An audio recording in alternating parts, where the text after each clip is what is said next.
Hey guys, it's been about 3 years since the last video. Actually 3 months, but it feels like 3 years with this channel. I know what I said all the way back. I said that I would post more of these types of videos. That was when I thought I would be pretty much at home until like the end of November or like beginning of December.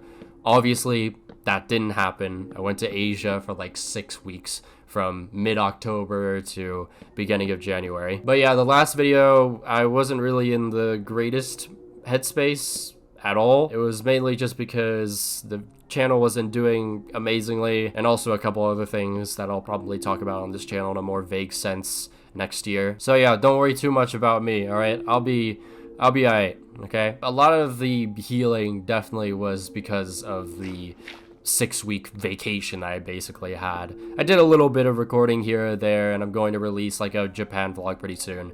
But for the most part, I was just having really just a vacation, and that vacation really just allowed me to, settle down a little bit, not get suffocated by the football world, just really have some time for me to, just relax, reflect, enjoy life, I guess, touch grass. But today I just want to talk about 2023 as a whole. At the beginning of the year, I set myself out to do a lot more traveling than I'd ever done before, just because that's been like a second dream behind this whole YouTube stuff. And I definitely feel like I did well there, because I went to Europe for the first time, went to England, went to France, then I went to Asia, obviously, Vietnam, Japan, Thailand, and that was easily like the best 6 weeks of my entire existence. Also got to see the Nuggets win a championship. That was very unexpected. I was not really thinking that was going to happen. But I do remember on a paper that I wrote for like plans for the beginning of the year that I'd go to Denver at some point.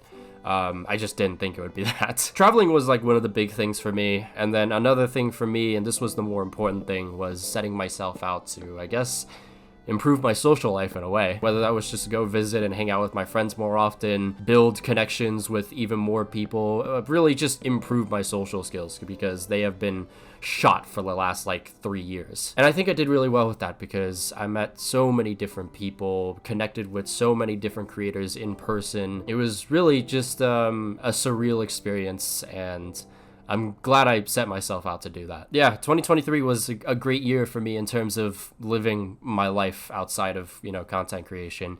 But when we talk about the content creation, when we talk about the channel, for me, I'm not really the most satisfied with this year. The desperation calls for 200k and then achieving that milestone were great, It's pretty surreal seeing 100k, so when you see 200k, it's just like, damn, this is pretty crazy. But outside of that, really,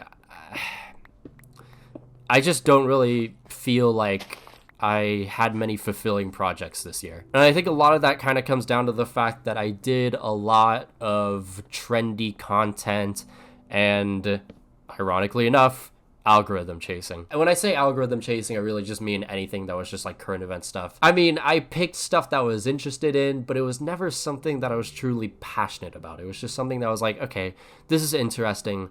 I'll make a video about it because it'll probably do well. Honestly, I could list every single video that I enjoyed making in the year 2023 right here, right now. The Belgium video essay, the AFF Championship Vietnam video, the Nuggets video, and the most recent Vietnam vlog. That's it. That's all the videos that I'm honestly proud of. Everything else just kind of felt like slop. It felt so meaningless. It felt not very fulfilling whatsoever. And obviously I kept making these types of videos because I was just chasing the spike, with trendy content, you'll see like a spike in views for like a day or two, and that's about it. And I kept chasing that spike and forgetting about the long term and really just looking into the short term. And that was a really big mistake on my part. And to be fair, that's also just because I wanted to live life, and sometimes it was just hard to balance making a video essay and going and seeing my friends like hours away.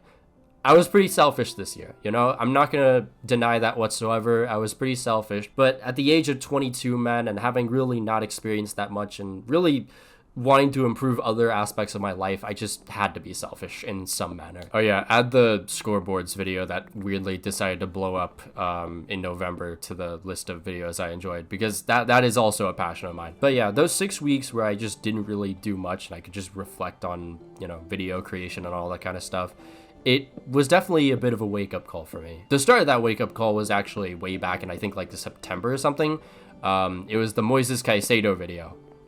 I fucking hated making that video. I only made that video because I thought, yeah, you know, it's a perfect timing. This video could do really well. And it didn't even hit like 30,000 views in the first day. So that was my big wake up call. And then, you know, the trip and everything, it just made me realize like, hey, I need to revert back to what actually made this channel in the first place. Not these shitty current event videos, although, you know, they do kind of help pay the bills. That's the only reason why I make them, to be honest. But the video essays, you know, those types of videos were what made my channel in the first place. That's what generated that momentum, you know, those types of passion-filled projects.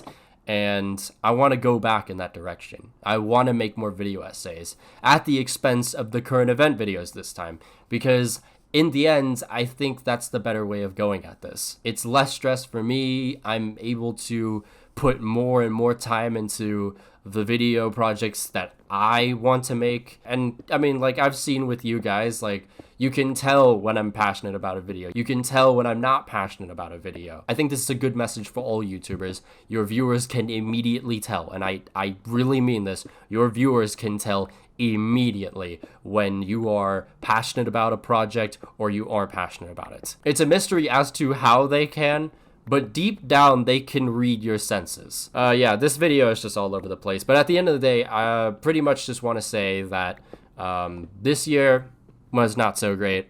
I'm not satisfied with it whatsoever. I want to do better. And I was selfish. I was definitely very selfish this year. I will definitely be selfish in the coming years, but I just gotta find that balance and at the same time, not worry too much about the current event stuff, man. I never even liked the current event stuff to begin with, so why was I creating stuff on that? It wasn't even doing that well in the first place, you know? There were a couple of videos near like spring where it was doing quite well, but after that, it's just like, no one really cared. No one really enjoyed these types of videos as much as the video essays, right? More people just wanted to see the video essays. I've had so many people ask me, oh, where's the Germany video essay? Listen, I'll get to that. I promise you. So yeah, what's the fucking point of me making these types of videos? I think the plan going forward right now in my mind is making more of these types of video essays. They don't have to be an hour long and stuff like that. They can be 20 minutes, all this kind of stuff, you know? At the end of the day, I just want to make stuff that's highly detailed. There's care to it, and I mean actual care to it. Not the shit that I just script up in like maybe an hour or two and then call it a day. You know, this stuff like I truly look at for hours on end, making sure that every word just works together, you know? I think there's still going to be current event stuff, but I think going forward, I'm just going to not be as detailed with it. They're going to be shorter videos. That way I just have more time for the longer videos, for the videos that I actually care about. Another thing is also I can utilize the literal editor that I have for these types of video essays, right? I don't have to be a one-man team with this stuff. And I think that's mostly like an ego thing with YouTubers, you know? They always think to themselves, well, I think only I can do this kind of style, you know? I'm the master of this style. And sure, you are the master of this style, but I wouldn't say that anyone can't just replicate it to some extent, which is, in the case, my editor here. It's gonna be interesting this next year. It's gonna be a lot of figuring out while I balance out the rest of my life, and you know, that's just the dysfunctionality of my life. It's just how it is. Oh yeah, I forgot also the Eurovision video was a really good video that I enjoyed making, so add that to the list as well. But again, that's like 6 videos out of like, I don't even know, maybe 30,